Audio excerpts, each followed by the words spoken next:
Ayahanda bunda yang berbahagia dan Bapak Ibu sekalian serta adik-adik semua dan rekan-rekan sekalian yang berbahagia peserta Hari Indonesia Tanpa Riba, kita akan masuk kepada sambutan pembukaan, yaitu sekaligus nanti di akhir penyematan kaos simbol hit riba atau Hari Indonesia Tanpa Riba 2018. Yang akan disampaikan sambutan kali ini adalah Ustadz Ahmad Taufik. Beliau adalah founder Riba Crisis Center. Boleh tepuk tangan dulu dong?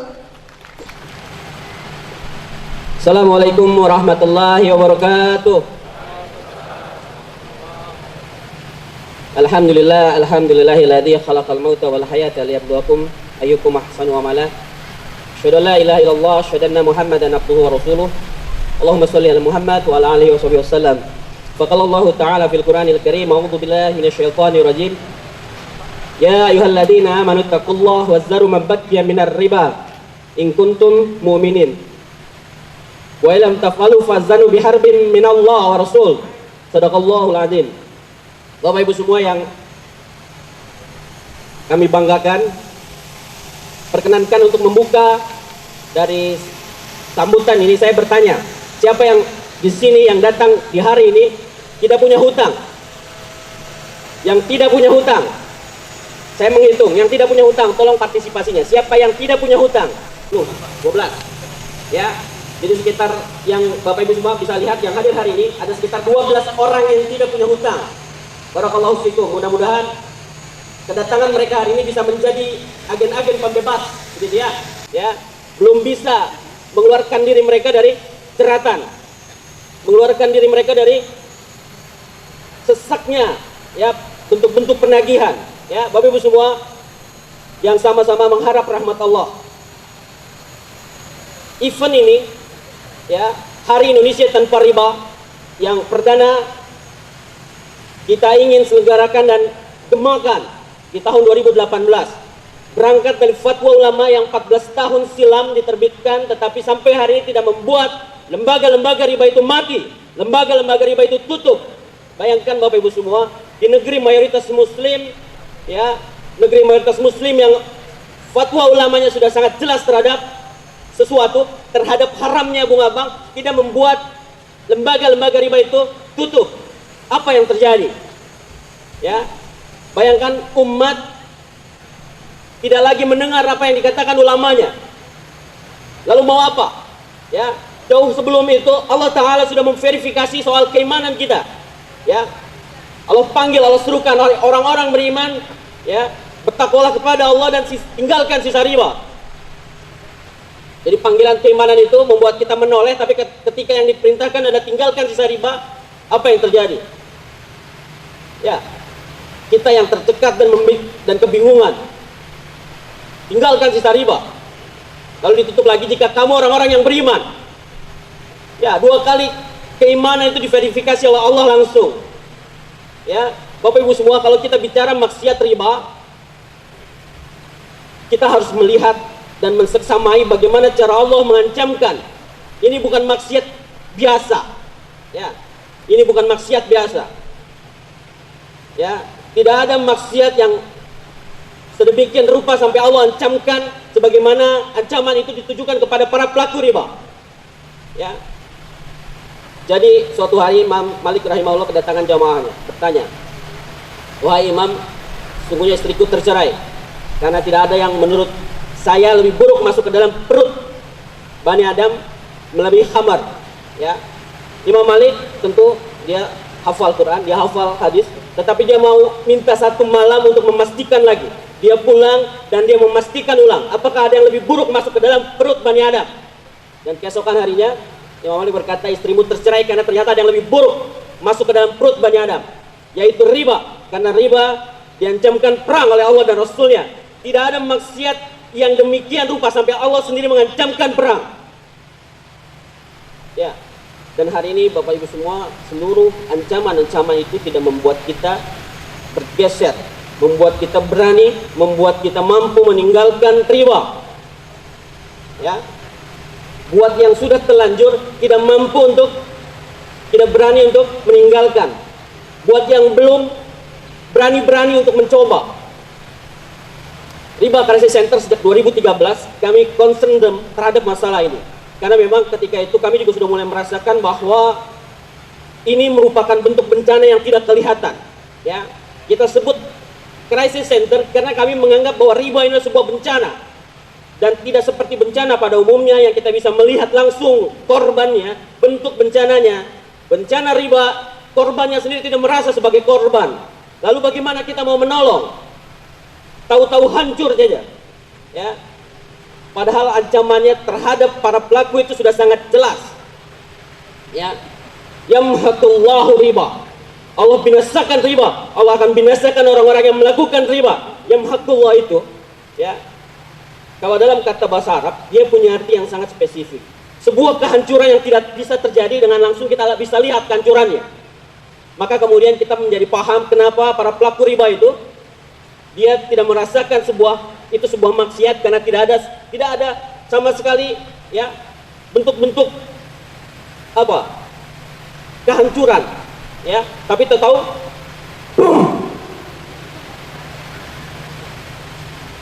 hancur ya, hancur. Jadi kalau sudah Allah yang ancamkan lalu ada manusia yang berani untuk melanggar itu, saya kira akal sehat itu dipertanyakan ya.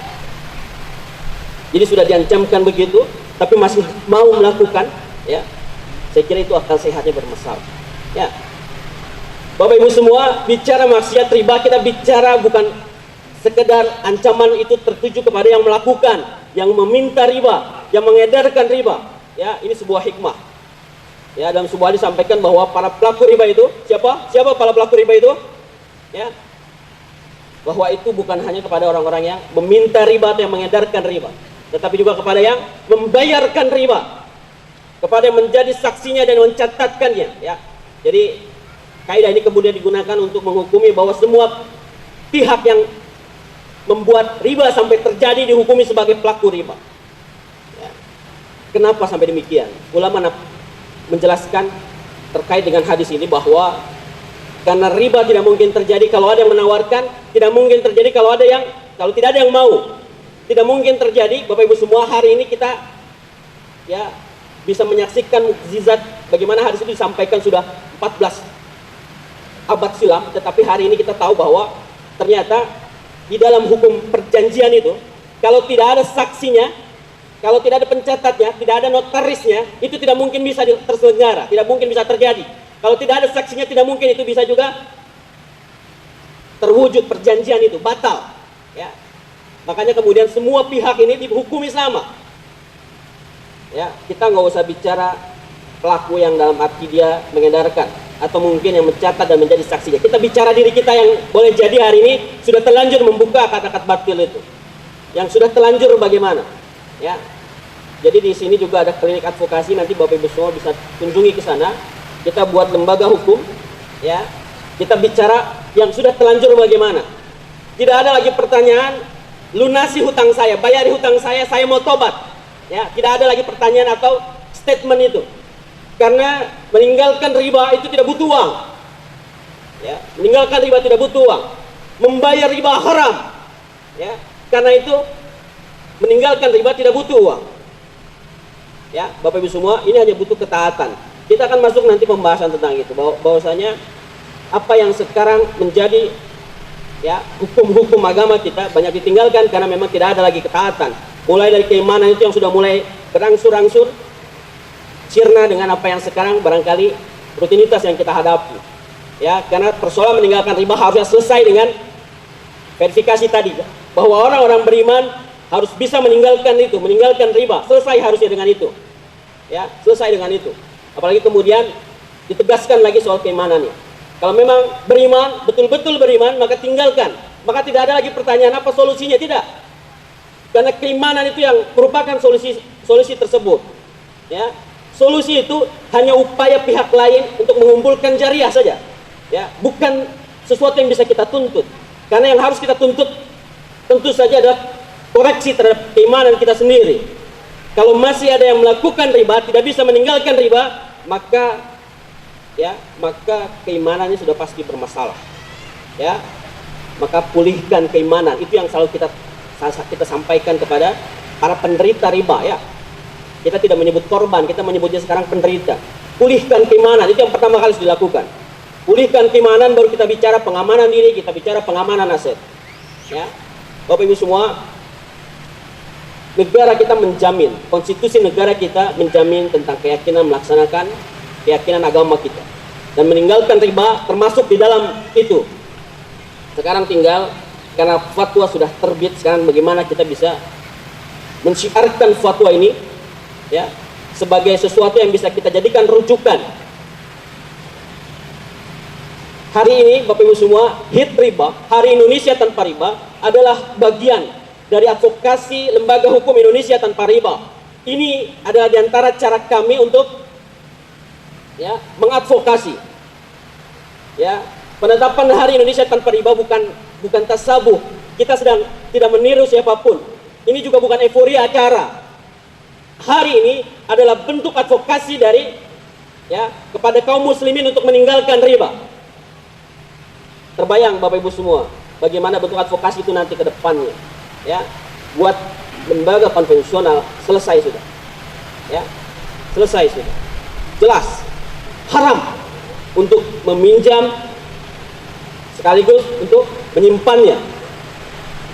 Maka Bapak Ibu semua, sebagai bentuk keyakinan kita, keimanan kita, mulai hari ini azamkan, niatkan pulang dari sini, hari Senin nanti tutup semua rekening-rekening bank riba kita, tutup, kemudian pindahkan ke syariah, pindahkan dulu, ya tidak ada tapi, pindahkan dulu, baru nanti kita bicara lebih spesifik, bicara lebih kritis tentang bagaimana nanti lembaga keuangan itu bisa sempurna, bukan lagi sekedar proses, bukan lagi sekedar tahapan untuk menjadi syariah, tidak ada alasan, ya.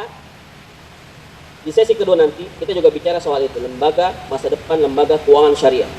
Ya, akan disampaikan oleh langsung praktisi seniornya Bapak Riawan Amin. Ya, dia adalah tokoh di mana waktu itu ketika muamalah ngedrop, dia kemudian membangkitkan. Dan salah satu bukunya cukup populer, The Satanic Finance, itu juga menjadi banyak dirujuk. Ya, beliau akan duduk bersama dengan Bapak Imam Teguh. Ya, salah satu praktisi juga yang sekarang sudah tidak lagi di perbankan tetapi sudah di lembaga lain. Ya, nanti kita mungkin akan lebih banyak menyerap ilmu keduanya. Kita bicara tentang masa depan lembaga keuangan syariah. Ya, Bapak Ibu semua, tutup rekening lembaga riba, kita pindahkan ke semua lembaga, ke lembaga syariah. Ya, tidak ada tapi. Lalu kemudian yang sudah telanjur meminjam, yang sudah telanjur, kita akan datang dengan gagah ke lembaga-lembaga riba itu dan katakan kepada mereka semua bahwa kita punya fatwa ulama haram membayar riba. Hal ini sudah kita praktekkan. Ya. Hanya dibutuhkan, sekali lagi, advokasi itu berbicara soal apa? Berbicara soal kekuatan aspirasi. Ya. Di antara yang advokasi juga butuhkan adalah kekuatan banyaknya aspirasi. Ya, jadi kalau kemudian nanti sudah tidak lagi aneh, sudah tidak ada lagi perlu kekhawatiran atau ketakutan buat kita yang sudah telanjur untuk meninggalkan. Stop maksiatnya. RCC tidak pernah mengajarkan untuk berhenti mengangsur. Kami tidak pernah mengajarkan untuk stop angsuran atau memacetkan. Tidak pernah. Yang kami tekankan adalah stop maksiatnya. Ya, itu sangat berbeda. Sangat berbeda. Meski barangkali terkesan sama gitu ya dalam prakteknya. Jadi stop maksiatnya, berhenti maksiat ribanya. Ya, karena setiap satu perak rupiah yang kita bayarkan terhadap riba itu tebusannya adalah laknat Allah dan Rasulnya. Dalam hadis riwayat Ahmad laknat Allah, dalam hadis riwayat Muslim sebutkan laknat Rasul. Dilaknat manusia saja kita takut. Ini yang melaknat Allah dan Rasulnya. Ya. Setiap satu perak rupiah riba yang kita bayarkan, tebusannya adalah laknat Allah, jauh dari rahmat Allah. Kalau sudah jauh dari rahmat Allah, apa lagi yang bisa kita ya harapkan? Ya, hidup kita membutuhkan rahmat Allah. Di akhirat nanti kita lebih membutuhkan rahmat Allah itu. Tapi gara-gara riba, rahmat Allah itu menjadi pupus. Ya, hampir-hampir tidak bisa lagi kita harapkan. Bapak Ibu semua, sekali lagi, kalau kita bicara riba, kita akan bicara tentang bagaimana cara Allah mengancamkan. Ini tidak bisa dihindari, ini tidak bisa dipisahkan dari bagaimana cara Allah tadi mengancamkan. Ya, kita tidak bicara nominal. Kalau ribanya kecil, maka itu bukan riba. Kalau ribanya besar, baru itu riba. Ya, kita tidak bicara nominal, berapapun nominal. Dalam sebuah hadis, ya disebutkan 1 dirham riba. 1 dirham itu sekarang lebih kurang berapa? 60.000. Ya, berapa sekarang? 140 ya, sudah naik. Saya masih menghitungnya 60.000. Ya, 140.000. Katakanlah 140.000. Tetapi ketika hadis ini disampaikan, dirham itu adalah pecahan paling kecil ketika itu. Kan harusnya kalau kita kritis kita bertanya, kenapa nggak disebutkan dinar? 1 dinar riba gitu. Ya. Kenapa disebutkannya dirham? Ya, kenapa disebutkannya dirham? Dirham itu adalah pecahan paling kecil ketika itu. Jadi kita tidak bicara nominal. Kita tidak bicara nominal. Ya, bayangkan Bapak Ibu semua, tidak sampai 150.000 itu dihukumi 36 kali zina. Ya. Dan nanti ba'da zuhur kita akan bicara soal bagaimana implementasi fatwa nomor 1 2004. Ada ekonom nasional di sana, ada Pak Isadudin Nursi. Kemudian yang sudah confirm juga ada salah satu praktisi yang memang sekarang masih ada di perbankan syariah. Ya. Baik, untuk menutup ya sambutan ini, saya memanggil kepada perwakilan Pagari. Pagari itu adalah paguyuban anti riba. Bapak Ibu semua, RCC adalah gerak nasionalnya, Pagari adalah gerak areanya. Jadi Pagari ini ada di setiap, kita berharap mungkin harusnya di setiap minimal kecamatan. Itu sudah harusnya ada ya, tetapi sekarang mungkin baru kota Madia atau kabupaten. Kami memanggil perwakilan Pagari yang paling jauh ya, ada dari Pagari Lombok. Paguyuban anti riba Lombok. Saya berharap ada perwakilannya yang bisa maju ke depan untuk kita sematkan simbol ya berkenaan tentang hari ini. Perwakilan Pagari Lombok mohon bisa ke depan. Kemudian dari Pagari Subang. Dari Subang ada? Baik, yang dari Lombok sudah datang. Dari Subang nampaknya sekarang, silakan. Peserta terjauh, Bapak Ibu semua, mana yang paling jauh? Ada yang merasa paling jauh? Dari Jogja, kabarnya ada yang mau datang? Ada dari Jogja? Ya? Ada? Ayo, dari Karawang, perwakilan juga maju. Ya. Dari Karawang silakan. Kalau seandainya tadi dari Subang ada, boleh silakan menuju ke panggung. Ataupun dari Karawang silakan. Ya, baik. 3 orang. Dari Karawang, dari Subang, dari Serang katanya. Serang ada. Boleh maju juga Pak. Boleh, silakan tepuk Maju, tangan dulu Pak. dong. Beri tepuk tangan dulu dong. Bapak Ibu yang berbahagia. Ini adalah tanda betapa rindunya mereka mengetahui tentang apa saja sih tentang riba, dan betapa rindunya mereka ingin mendapatkan atau melangkahkan kakinya meninggalkan riba ya. Masya Allah, kita doakan mudah-mudahan setiap ikhtiar, langkah, dan gerak yang memang dilakukan ingin dekat dengan rahmat Allah, dengan menjauhi riba. Salah satunya adalah mudah-mudahan Allah mudahkan dan ini menjadi jalan kemudahan segala urusannya di dunia dan di akhirat. Amin ya rabbal alamin. Sekali lagi tepuk tangan Bapak Ibu yang berbahagia.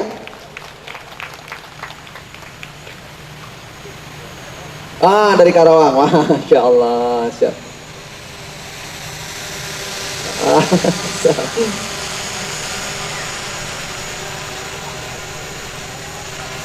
Masya Allah. Ternyata yang disematkan juga ada yang meneteskan air mata karena ketusuk. Boleh sebelah sini Ustaz, agak maju sedikit, kita akan abadikan terlebih dahulu. Boleh tengok ke kamera. Oke. Mengepal dulu juga boleh karena judulnya hit itu memukul ya. Nah, sip. Oke. Sudah. Oke. Tepuk tangan dulu dong. Masya Allah. Terima kasih Kang. Dan silakan boleh kembali lagi.